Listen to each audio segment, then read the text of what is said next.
성벽 재건을 방해한 사람들이라는 제목으로 말씀을 나누겠습니다. 지난 시간에 우리는 느헤미야 3장을 통해서 성벽 재건에 동참한 그 사람들의 아름다운 모습을 보았습니다. 그 말씀만 보면 이 모든 일들이 정말 한마음이 되어서 협력하는 그런 좋은 분위기 속에서 진행된 것처럼 보입니다. 그런데 오늘부터 4장을 말씀을 보시면 그런 헌신이 결코 좋은 분위기 속에서 만들어진 것이 아니라는 것을 알게 되어집니다. 유다 사람들이 일어나 성벽 재건 공사를 시작하려고 할 때에 갑자기 사마리아 사람들이 일어나서 방해하기 시작합니다. 이들이 왜 일어나 방해를 시작했겠습니까? 하나님의 때가 되면 하나님의 사람들도 일어나지만 마귀의 사람들도 함께 일어나 마귀짓을 하게 되어 있다는 겁니다. 그러면 그들은 어떻게 마귀짓을 하고 있습니까? 오늘 본문에 보시면 그들은 하나님의 역사가 일어나자 크게 분노했고 하나님의 사람들을 비웃고 조롱하고 비난하기 시작합니다. 이처럼 우리도 하나님의 능력으로 회복되고 일어나면 항상 마귀의 사람들도 함께 일어나서 우리를 조롱하고 대적하고 방해하기 시작한다는 것입니다. 그러면 이런 대적들을 만날 때 우리가 어떻게 싸워야 됩니까? 오늘 본문에 두 가지 방법이 나옵니다. 첫째는 기도이며 둘째는 마음 들여 헌신하는 겁니다. 이럴 때일수록 더욱 기도에 힘쓰고 이럴 때일수록 더욱 자기 자리를 지키고 마음 들여 헌신하는 그런 삶을 살아야 한다는 것입니다. 그때 하나님께서 우리에게 승리를 주시는 것입니다. 오늘 우리도 교회의 일꾼이 되어서 헌신을 결단하면 반드시 마귀의 도전이 있음을 예상하고 있어야 됩니다. 순탄한 길만 있는 것이 아니라 어려운 일도 만날 수 있습니다. 좋은 사람만 만나는 것이 아니라 이상한 사람도 만날 수 있습니다. 은혜로운 일만 있는 것이 아니라 시험에 드는 일도 만날 수 있다는 겁니다. 그때마다 나도 시험에 들고 나도 힘이 빠지고 모든 것 다 내려놓고 이렇게 포기하면 안 된다는 겁니다. 나는 안 되는 사람이구나 그렇게 생각하고 절망하고 포기하면 안 된다는 것입니다. 우리가 기도하면 이길 힘을 주시고 끝까지 내 자리 지키며 그 일을 감당하면 충분히 감당할 힘을 주신다는 것입니다. 오늘 말씀을 통해서 우리 교회가 기도를 통해 힘을 얻고 마음을 들여 헌신하는 교회로 세워지기를 바랍니다. 그래서 우리 모두 기도로 무기를 삼고 마음을 들여 헌신하여서 마귀의 그 어떤 도전도 이겨내고 끝까지 주님 주신 사명에 그 감당하는 교회로 나아가기를 주님의 이름으로 축복합니다. 먼저 1절에서 3절은 대적들의 비난과 조롱이 나옵니다. 1절 함께 읽겠습니다. 산발랏이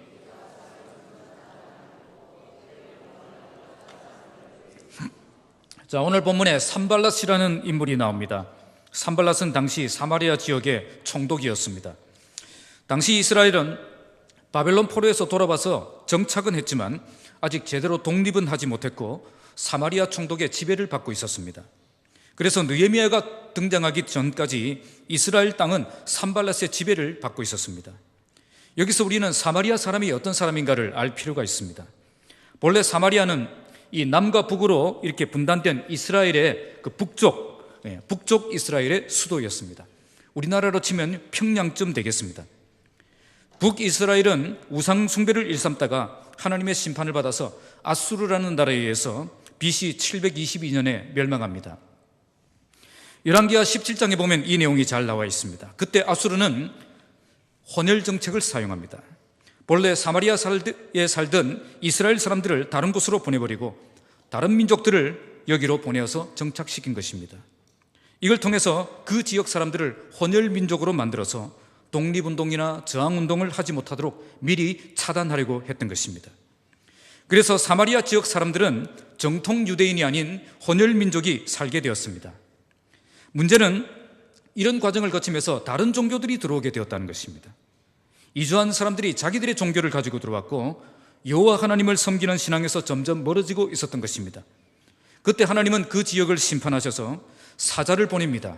갑자기 사자들이 나타나서 사람들을 잡아먹는 거죠. 그러자 그 지역 사람들은 우리가 이 땅의 신을 섬기지 않아서 이런 일이 일어났다. 그래서 아수르 왕에게 요청합니다. 아수르 왕에게 제사장 한 명을 보내어서 여호와 신앙을 우리에게 가르쳐 주십시오. 그러나 그들은 자기들이 믿었던 그 본래의 종교를 버리지는 않았습니다. 그들은 양다리를 거친 그런 신앙생활을 했던 것입니다. 그래서 그들은 하나님도 믿고 또 자기들의 신도 믿는 혼합주의 신앙을 가지게 된 것입니다. 그리고 모세오경을 우리가 가지고 있는 창세기, 출애굽기, 레위기, 민수기, 신명기를 뜯어 고쳐가지고 사마리아 오경으로 만들었습니다. 그래서 사마리아 오경으로 이제 만들고, 그리고 예루살렘 제단이 아닌 그리심산에 제단을 세우고 거기서 예배를 드렸습니다. 이처럼 혈통도 정통 유대인의 혈통을 잃어버렸고 신앙도 정통 여호와 신앙을 잃어버린 것입니다. 그 사람들이 바로 사마리아 사람들입니다. 오늘 등장한 이 산발랏도 그런 사람 중에 한 명입니다. 산발랏도 여호와를 안 믿는 사람은 아닙니다. 하나님을 믿습니다. 그런데 하나님만 믿는 것이 아니라 다른 신도 믿는 사람입니다. 그래서 바벨론 포로에서 돌아온 정통신앙을 가진 유대인들은 사마리아 사람들을 이스라엘 신앙 공동체로 받아주지 않았습니다. 그들은 혈통에도 문제가 있었고 신앙에도 문제가 있었기 때문입니다. 그러나 이런 배타적인 태도는 사마리아 사람들로 하여금 깊은 반감을 가지게 만들었고 급기야 유대인들을 이제 대적하게 만든 것입니다. 느헤미야 앞에 있는 에스라서를 읽어보시면 바벨론 포로에서 돌아온 사람들이 가장 먼저 성전을 재건합니다. 예루살렘 성전을 짓습니다. 이때 사마리아 사람들은 우리도 너희와 같이 하나님을 찾는 자니 우리도 끼워달라 그렇게 요청하죠. 그런데 이건 순수한 의도로 접근한 것이 아니라 그들이 가지고 있는 이 혼합주의적인 그런 신앙을 그들에게 영향을 주어서 그들의 신앙을 변질시켜줘가 하는 그런 의도가 있었던 거죠. 이때 이스라엘 사람들은 그들의 의도를 간파하고 그들의 요청을 거부합니다. 그때부터 사마리아 사람들은 이스라엘 민족과 원수가 되어서 이스라엘이 무엇이든 하겠다고 하면 무엇이든 방해하기 시작한 겁니다. 그때 성전 건축도 엄청나게 방해를 했는데 이번에 성벽 재건 공사도 이처럼 방해를 시작한 것입니다. 여기에 주도적인 역할을 했던 사람이 누구냐? 바로 산발랏, 그리고 밑에 나오는 도비야입니다.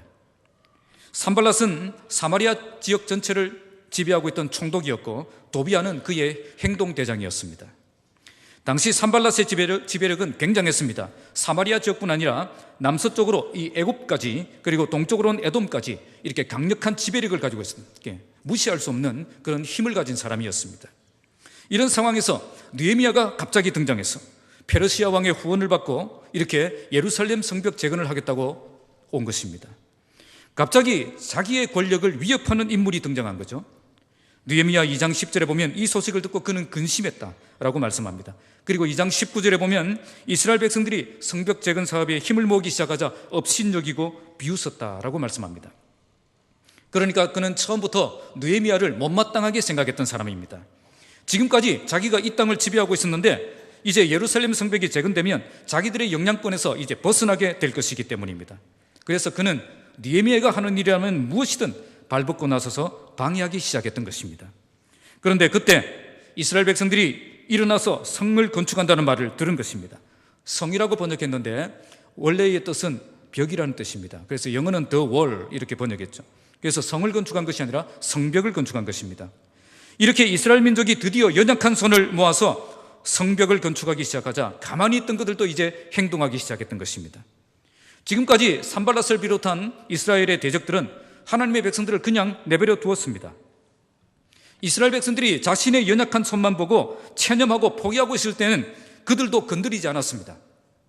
그런데 이제 하나님의 이름으로 회복되고 일어서려고 하니까 그들도 이제 본격적으로 일어나기 시작했다는 겁니다. 왜 이들이 일어났을까요?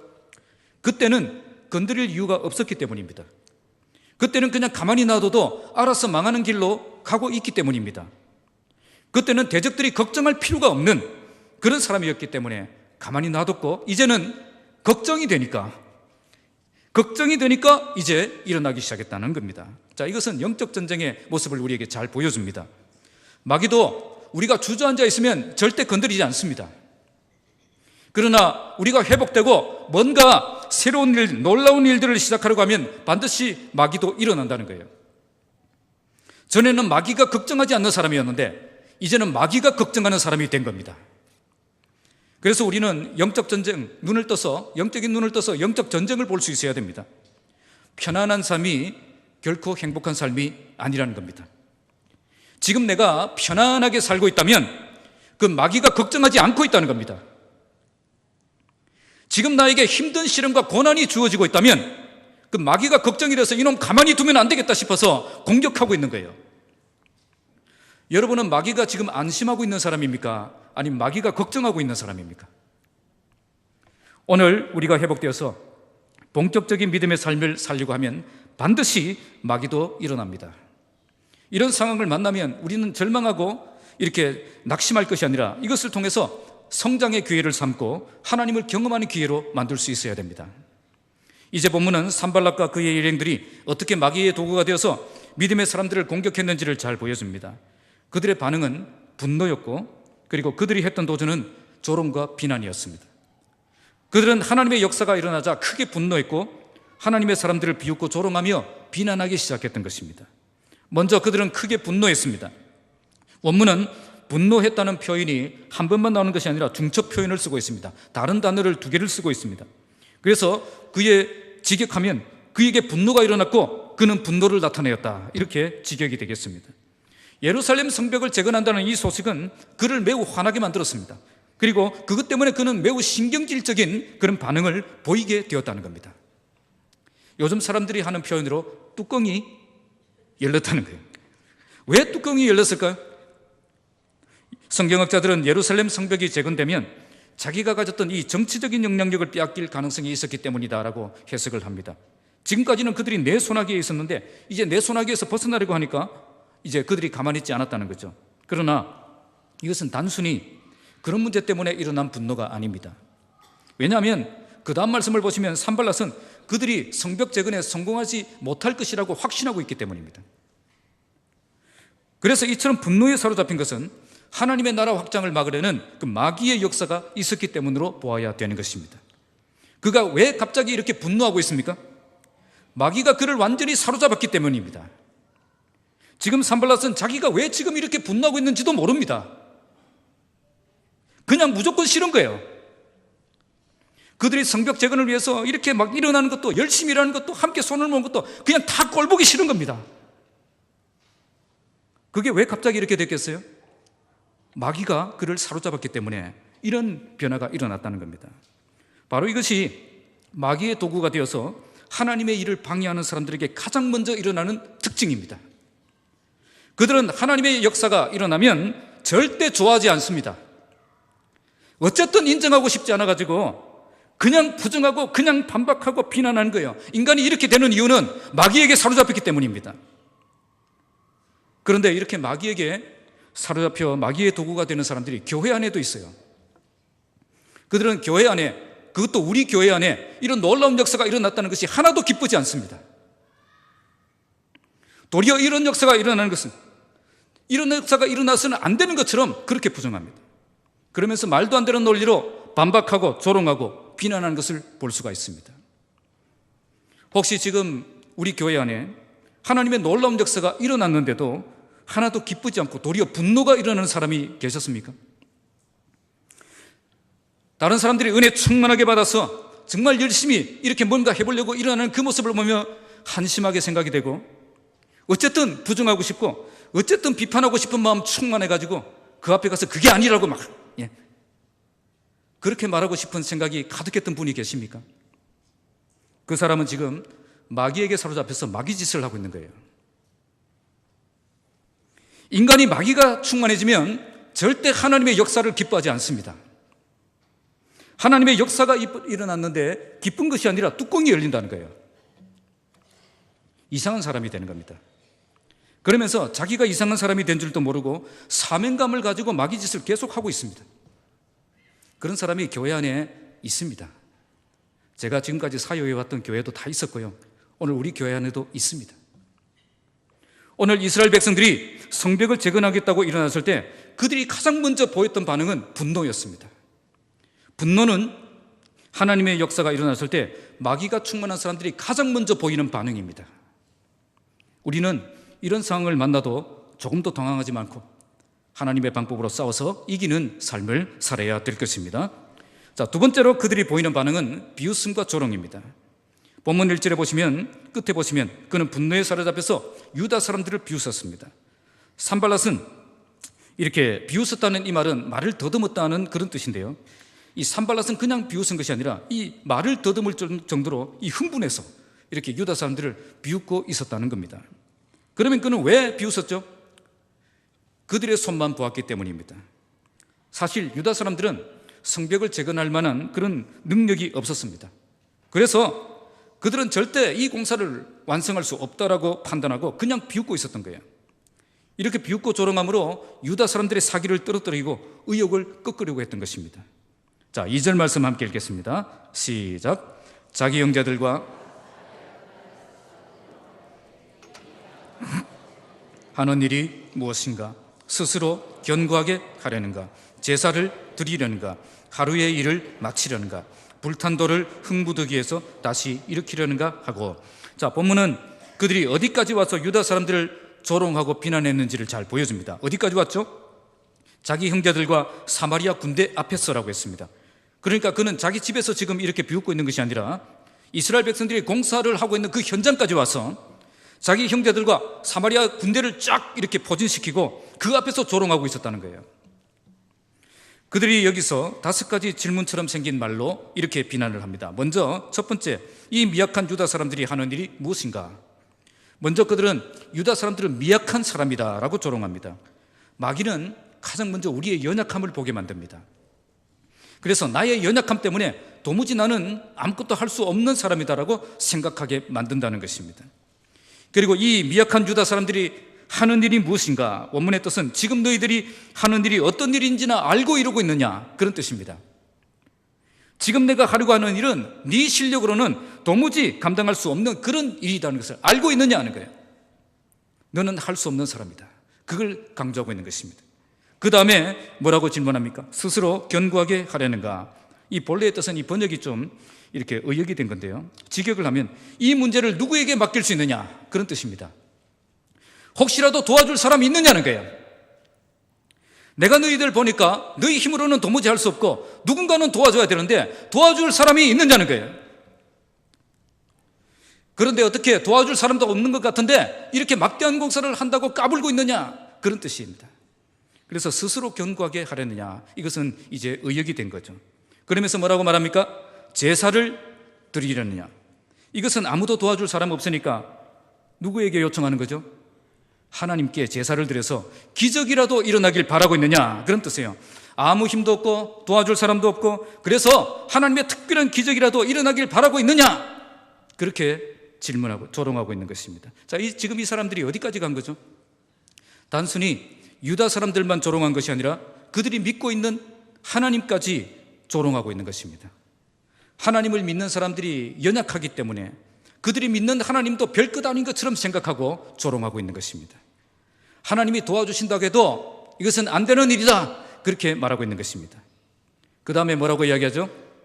하루에 일을 마치려는가? 이건 온 예루살렘 시민들이 일어나서 주위 사람들마다 협력해서 일어나는 그 모습을 보고 하는 이야기입니다. 너희들이 모두 일어나서 이렇게 열심히 달려드는 거 보니까 뭐 하루 만에 끝낼 것 같이 그렇게 하루 만에 다 끝낼 모양인데, 그러나 이게 얼마나 오래 걸리는지 알고나 있느냐는 거예요. 그렇게 말하고 있는 것입니다. 그리고 불탄 돌을 어떻게 흥부더기에서 다시 일으키려는가? 이 말은 그들이 가지고 있는 빈약한 자재 도구를 비난한 거예요. 무너진 성벽 근처에 있는 이 돌들, 불에 탄 돌들, 그 돌들을 가지고 재건 사업을 했기 때문입니다. 불에 탄 돌로 성을 건축해서 뭘 하겠느냐는 거죠. 이 불에 탄 돌은 어떻습니까? 이게 잘 부스러져요. 저항력이 약해서 무너질 가능성이 높죠. 그 말을 듣고 있던 도비야가 옆에서 또 뭐라고 이야기합니까? 3절입니다. 자, 시작. 암몬 사람 도비야는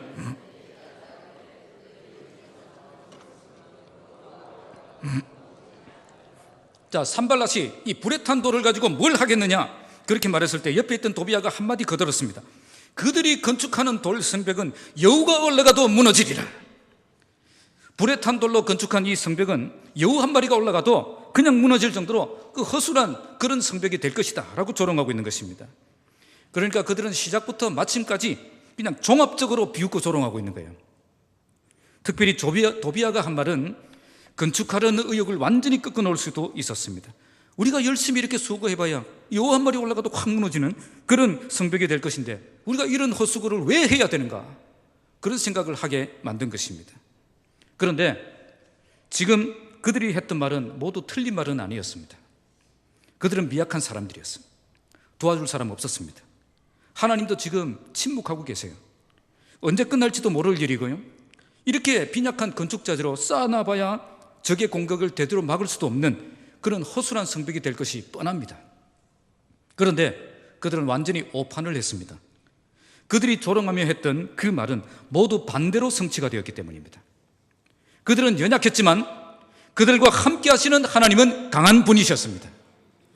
도와줄 사람은 없었지만 도와줄 하나님이 계셨습니다. 그분은 우리의 예배를 받으시고 우리의 기도에 응답해 주시는 분이셨습니다. 그리고 얼마나 걸릴지 몰랐던 그런 막막했던 그 공사는 실제로는 52일 만에 끝내버렸습니다. 여호가 올라가도 무너질 만한 그 성벽처럼 될 줄 알았는데 실제로 고고학 자료에 의하면 당시 성벽의 두께는 274cm였고요. 매우 튼튼한 성벽을 세웠다는 것을 알 수가 있습니다. 그러니까 그들이 조롱했던 말은 모두 사실이었는데 그들이 조롱한 대로 된 것은 하나도 없었다는 거예요. 왜 이렇게 되었습니까? 그들은 이스라엘 백성들의 연약한 손만 보았을 뿐 그들과 함께 하시는 그 하나님은 보지 못했기 때문입니다. 하나님이 능력으로 함께 하시면 하나님의 백성들이 얼마나 강력해지는지 그들은 몰랐기 때문입니다. 그런데 오늘 우리 중에도 그런 분들이 있습니다. 그걸 모르는 사람들이 있어요. 나는 비록 약하지만 나와 함께 하시는 그 하나님은 강하고 능하신 그 하나님이심을 모르는 분들이 있다는 거예요. 그래서 나의 모습 때문에 절망하고 나의 현실 때문에 포기하고 대적들의 비난 때문에 무너지는 그런 삶을 살고 있는 것입니다. 그래서 마귀는 지금도 우리에게 공격합니다. 너는 미약한 존재이다. 너는 혼자다. 하나님도 너는 안 도와주신다. 너는 아무리 노력해도 안 되는 사람이다. 이런 식으로 우리를 비웃고 조롱한다는 거예요. 이때 우리는 이런 마귀가 주는 그런 공격과 비난에 속아서는 안 됩니다. 여기에서 속아서 포기하면 내가 지는 겁니다. 우리는 절대 미약한 존재가 아닙니다. 전능하신 하나님이 나와 함께 하시면 나는 얼마든지 강력한 용사가 될 수 있습니다. 또한 나에게 도와줄 사람이 없는 것이 아닙니다. 지금 이스라엘 백성들을 보시기 바랍니다. 그들은 자기 위치를 지키며 서로 협력하여서 혼자서는 할 수 없는 그런 위대한 일을 함께 해냈습니다. 오늘 우리에게도 도와줄 형제 자매들이 우리 교회 공동체 안에 있습니다. 여러분 목장 안에 있습니다. 그런데 마귀는 계속 너는 혼자라고 우리를 속입니다. 너는 도와줄 사람 아무도 없다고 우리를 속인다는 겁니다. 여기에 속아서는 안 됩니다. 우리 교회 공동체 안에는 나를 사랑하고 나를 얼마든지 도와줄 수 있는 그런 형제 자매들이 함께 있다는 사실을 믿어야 되는 것입니다. 하나님도 너를 도와주지 않는다는 이 말은 가장 속기 쉬운 거짓말입니다. 때로 하나님이 우리 눈에 잘 안 보이기 때문입니다. 아무리 기도해도 응답이 안 되기 때문입니다. 그러나 우리가 믿음의 눈을 들면 우리 곁에 계셔서 우리와 함께 하시는 그 하나님을 만날 수 있습니다. 하나님은 안 도와주시는 것이 아니라 가장 확실하게 도와주시기 위해 하나님의 때를 기다리고 계시는 것입니다. 그리고 나는 아무리 해도 안 되는 사람이 아닙니다. 우리는 내게 능력 주시는 자 안에서 내가 모든 것을 할 수 있는 사람입니다. 그래서 너는 안 되는 사람이다는 이 말은 마귀가 주는 가짜 뉴스입니다. 여러분은 안 되는 사람이 아니라 될 수밖에 없는 사람입니다. 이것이 진짜 뉴스입니다. 우리 옆 사람에게 한번 진짜 뉴스를 선포하게 보겠습니다. 자, 손을 이렇게 해서 주시고 됩니다. 자, 오늘 본문은 우리가 하나님의 능력으로 회복되고 일어나면 항상 마귀의 사람들도 함께 일어난다는 것을 보여줍니다. 그들의 특징은 분노로 위협하고 그리고 비웃음과 조롱으로 우리를 속이는 것입니다. 내가 믿음의 삶을 향해 나아가면 갑자기 위협하는 사람이 생기고 갑자기 조롱하는 사람이 생기고 갑자기 대적하는 사람이 생긴다는 거예요. 이런 일을 만나면 왜 나에게 이런 일이 일어나는가 이렇게 이상하게 생각할 필요가 없습니다. 이 모든 것은 내가 잘못된 길로 가고 있기 때문에 일어나는 일이 아니라 내가 바르게 가고 있기 때문에 일어나는 일입니다. 이제는 마귀도 가만히 있으면 안 되겠다 싶어서 이렇게 자기 사람들을 일으키기 때문에 일어나는 일입니다. 그래서 그들의 분노를 두려워할 필요가 없습니다. 우리 하나님이 더 강하신 분이시기 때문입니다. 그들의 비난에 주눅들 필요도 없습니다. 그대로 되는 건 하나도 없습니다. 오히려 그 반대로 될 것입니다. 그래서 우리는 마귀가 주는 비난을 듣지 말고 하나님이 주시는 확신을 가지고 믿음으로 살아야 되는 것입니다. 특히 교회의 일꾼이 되어서 헌신을 결단하면 반드시 마귀의 도전이 있음을 예상하고 있어야 됩니다. 순탄한 길만 있는 것이 아니라 어려운 길도 있다는 겁니다. 좋은 사람만 만나는 것이 아니라 이상한 사람도 만날 수 있다는 거예요.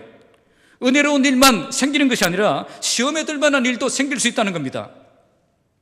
그때마다 나는 안 되는 사람이다라고 좌절하고 포기하시면 안 됩니다. 주의 일에 헌신하다 보면 위협을 받을 때도 있고 조롱을 받을 때도 있고 비난을 받을 때도 있고 공격을 받을 때도 있다는 거예요.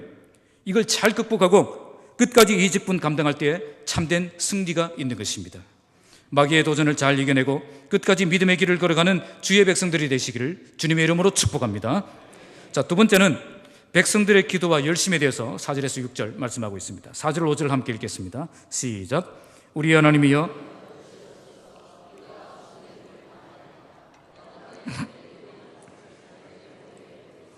노랫거리가 되어 이방에 사로잡히게 하시고 주 앞에서 그들의 악을 덮어두지 마시며 그들의 죄를 도말하지 마옵소서. 그들이 건축하는 자 앞에서 주를 노하시게 하였음이니이다 하고. 대적들이 군대까지 동원해서 몰려와가지고 비웃고 조롱할 때에 느헤미야는 어떻게 싸워서 이겼습니까? 같이 치고받고 싸웠습니까? 그러지 않았습니다. 본문에 보면 두 가지 방법으로 싸웠습니다. 첫째는 기도, 두 번째는 마음 들여 헌신하는 것입니다. 대적들의 방해가 있을 때 더욱 강력하게 기도했고 더욱 강력하게 헌신해, 그래서 이겨냈던 것입니다. 먼저 느헤미야는 기도로 그들과 싸웠습니다. 사실 느헤미야는 행동적인 사람이었습니다. 그러나 그는 이런 대적들을 만났을 때 행동으로 맞서지 않았다는 것입니다. 그는 기도를 무기로 삼고 기도로 싸웠다는 겁니다. 왜 그랬을까요?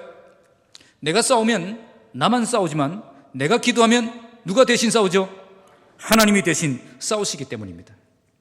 그리스도인은 기도가 가장 강력한 무기임을 믿고 어려움을 만났을 때 항상 기도로 싸우는 사람이 되어야 됩니다.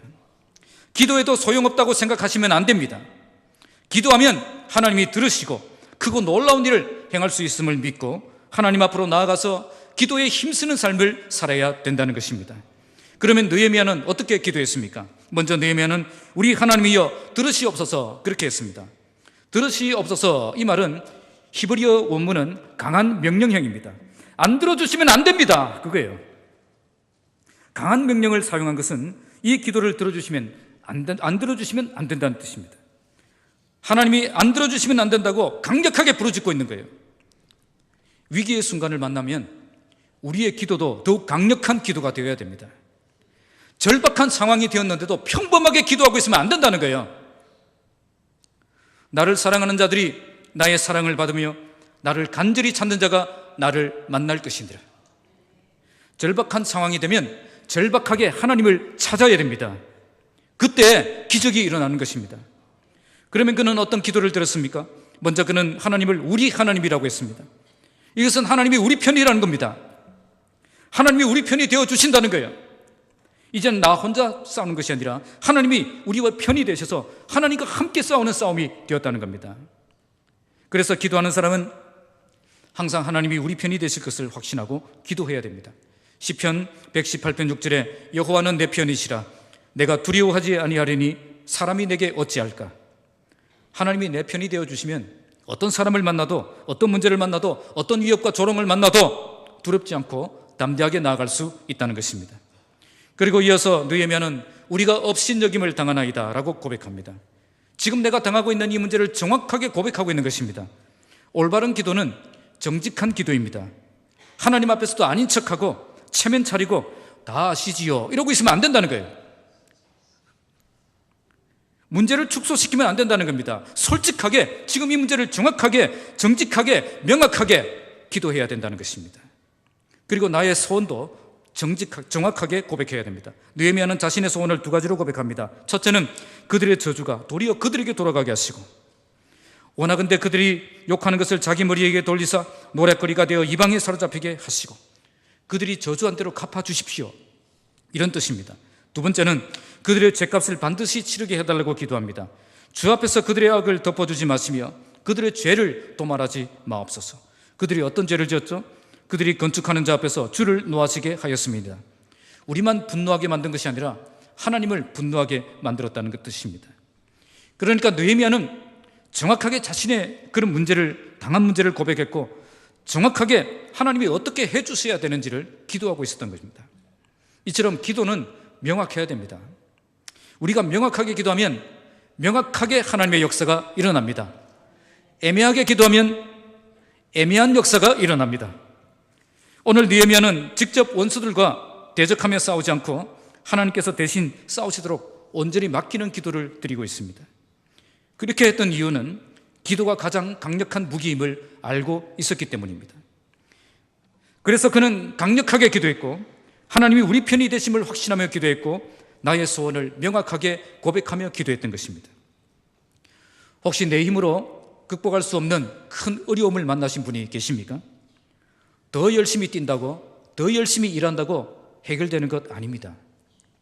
더 열심히 기도해야 더 확실하게 해결됩니다. 이럴 땐 보통으로 기도하면 안 되고 더 강력하게 기도해야 됩니다. 기도가 가장 강력한 무기임을 알고 기도에 목숨을 걸어야 한다는 것입니다. 그때 하나님이 내 편이 되어주셔서 내 대신 싸우시는 것을 보게 될 것입니다. 하나님이 내 대신 싸워주시면 홍해가 갈라지는 역사가 일어나고 여리고 성이 무너지는 역사가 일어나고 골리앗이 쓰러지는 역사가 일어나는 것입니다. 불가능한 현실을 만났다면 기도로 싸워서 이 불가능한 현실 앞에 굴복하지 말고 이 불가능한 현실을 돌파하는 믿음의 사람들이 되시기 바랍니다. 6절 말씀 함께 읽겠습니다. 이에 우리가 성을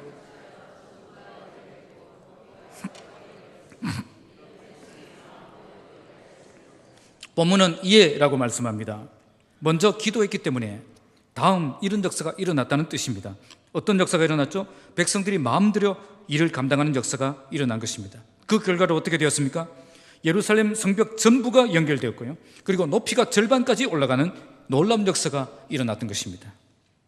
그들은 기도만 하고 가만히 있지 않았습니다. 기도한 뒤에 그들은 마음들여 달려갔던 것입니다. 왜 그들은 기도한 뒤에 이렇게 마음들여 이렇게 달려갈 수 있었습니까? 기도했기 때문입니다. 기도하면 하나님이 주신 힘을 얻을 수 있기 때문입니다. 기도하면 포기했던 일도 다시 시작할 수 있는 그 용기를 얻을 수 있기 때문입니다. 그래서 우리가 기도해야 되는 것입니다. 기도하면 주저앉아 있던 그 자리에서 일어나서 마음을 향해 다해 달려갈 수 있는 사람이 될 수 있기 때문입니다. 혹시 어려운 일을 만나셨습니까? 기도의 자리에 들어가셔야 됩니다. 거기서 하나님이 힘 주실 때까지, 하나님이 용기를 주실 때까지, 하나님이 확신을 주실 때까지 기도로 씨름해야 됩니다. 여기에 백성들이 마음들여 일을 하였다라고 말씀합니다. 이것은 한마음이 되었다는 뜻입니다. 그들은 억지로 참여하지 않았습니다. 건성으로 대충 일하지도 않았습니다. 그들은 의무감에 사로잡혀서 이렇게 억지로 참여하는 것이 아니라 마음을 담아 최선을 다해 성벽 재건 공사에 동참했다는 것입니다. 왜 이렇게 백성들의 마음이 하나로 모아서 열심히 달려가게 되었겠습니까? 바로 함께 기도했기 때문입니다. 그래서 교회는 함께 모여 함께 기도하는 공동체가 되어야 되는 것입니다. 이처럼 함께 모여 함께 기도할 때에 함께 일어날 수 있는 힘을 얻을 수가 있기 때문입니다. 함께 기도할 때 함께 일할 수 있는 마음도 회복되는 것입니다. 그래서 정말 하나님의 역사가 일어나는 교회는 기도하는 교회입니다. 기도하는 교회가 살아 움직이는 교회입니다. 반대로 기도가 죽은 교회는 하나님의 역사가 중단된 교회입니다. 기도가 약한 교회에 하나님의 강력한 역사가 일어날 수 없습니다. 교회의 위력은 기도의 자리에서 결정되는 것입니다. 그리고 기도가 아무리 중요하지만 계속 기도만 하고 있으면 안 됩니다. 하나님께 기도했다면 이제 마음을 들여서 하나님의 일을 감당해야 됩니다. 하나님의 응답을 확신하는 사람은 더욱 열심을 내어서 그리고 도전하는 삶을 살아야 되는 것입니다. 기도하고 힘을 얻어 달려갈 때에 하나님의 역사가 일어나는 것을 경험할 수가 있는 것입니다. 오늘 우리 교회가 이처럼 기도를 통해서 힘을 얻고 마음을 들여 헌신하는 교회가 되길 바랍니다. 이처럼 모든 백성이 함께 모여 기도하고 함께 마음 들여 헌신한다면 하나님의 교회를 강력한 교회로 만들어갈 수 있습니다. 모든 성도들이 마음대로 참여한다면 우리도 강력한 하나님의 역사를 경험하는 교회가 될 수 있습니다. 그런데 오늘 이처럼 느헤미야가 기도의 자리로 들어가고 백성들이 마음대로 헌신한 근본적인 이유가 무엇일까요? 아이러니하게도 대적들의 위협과 조롱 때문이었습니다. 그들이 가만히 있었다면 이렇게 강력하게 기도했겠습니까? 이렇게 마음대로 헌신했겠어요? 그들의 방해는 하나님의 백성들로 하여금 더욱 기도하게 만들었고 마음대로 헌신하게 만든 것입니다. 바로 이것이 마귀의 한계입니다. 마귀의 한계예요. 그들은 자기들이 군대를 이끌고 분노로 위협하고 비웃음과 조롱으로 공격하면 자기들이 분명히 이길 줄 알았을 것입니다. 그러나 하나님의 백성들은 위기가 오면 올수록 더욱 하나님을 의지하고 고난이 오면 올수록 더욱 힘을 내어서 함께 달려가는 사람이라는 것을 그들은 몰랐던 것입니다. 바로 이것이 그리스도인의 정체성입니다. 대적들의 위협과 조롱에도 무너지지 않고 기도로 싸워 이기고 함께 마음을 모아서 달려가서 마침내 사명을 완수하는 그 사람이 바로 우리 그리스도인들입니다. 거세게 방해하면 더 강력하게 기도하고 강하게 위협하면 더 마음을 모아서 최선을 다해 달려가는 사람, 그 사람이 그리스도인들입니다. 그런데 요즘 이런 그리스도인들을 찾아보기가 어렵습니다. 만나기가 너무 어려워요. 조그만 어려운 문제가 생기면 그냥 포기하려고 합니다. 조그만 어려운 사람을 만나면 나는 안 된다고 생각해요. 이런 일을 만나면 내가 기도의 자리로 들어가야 한다는 사실을 모르는 거예요. 내가 이런 일을 만나면 더 마음대로 일을 해야 된다는 사실을 모르는 것입니다. 어려운 일을 만났다면 더욱 기도에 힘써야 됩니다. 어려운 문제를 만났다면 더욱 내 자리 지키고 마음대로 그 일을 감당해야 됩니다. 그때 어려운 문제를 돌파하고 사명을 감당하는 일꾼이 될 수가 있는 것입니다. 모든 것을 하나님께 맡기고 기도하며 오늘 내 사명에 최선을 다해 감당하여 하나님의 일하심을 함께 경험하는 복된 성도들이 되시기를 주님의 이름으로 축복합니다. 말씀을 맺겠습니다. 하나님의 때가 되면 하나님의 사람들도 일어나지만 마귀의 사람들도 반드시 일어납니다. 본격적으로 하나님의 일을 믿음으로 살려고 하면 갑자기 가만히 있던 대적들이 일어나서 공격하기 시작한다는 겁니다. 특히 주의 일에 헌신하다 보면 위협을 받을 때도 있고 시험을 받을 때도 있고 조롱과 비난을 받을 때도 생긴다는 겁니다. 교회에서 아무 일도 안 하면 아무 일도 안 생깁니다. 그런데 교회에서 뭔가 여러분들이 헌신하려고 하면 반드시 무슨 일이든 생긴다는 거예요. 그런데 이런 일을 두려워해서는 안 됩니다. 이런 일을 이상하게 생각해서도 안 됩니다. 이런 일 때문에 주저앉아서도 안 됩니다. 이때 우리는 더 오늘 말씀처럼 기도와 열정으로 맞서야 됩니다. 이럴 때일수록 더욱 기도에 힘쓰고 이럴 때일수록 더욱 마음 들여 헌신해야 된다는 것입니다. 때로는 포기하고 싶고 때로는 그만두고 싶고 끝까지 기도로 승부하고 끝까지 마음 들여 내 자리를 지키면 하나님이 여러분들을 통해 일하실 것입니다. 오늘 우리 교회가 이처럼 기도를 통해 힘을 얻고 마음대로 헌신하는 그런 교회가 되길 바랍니다.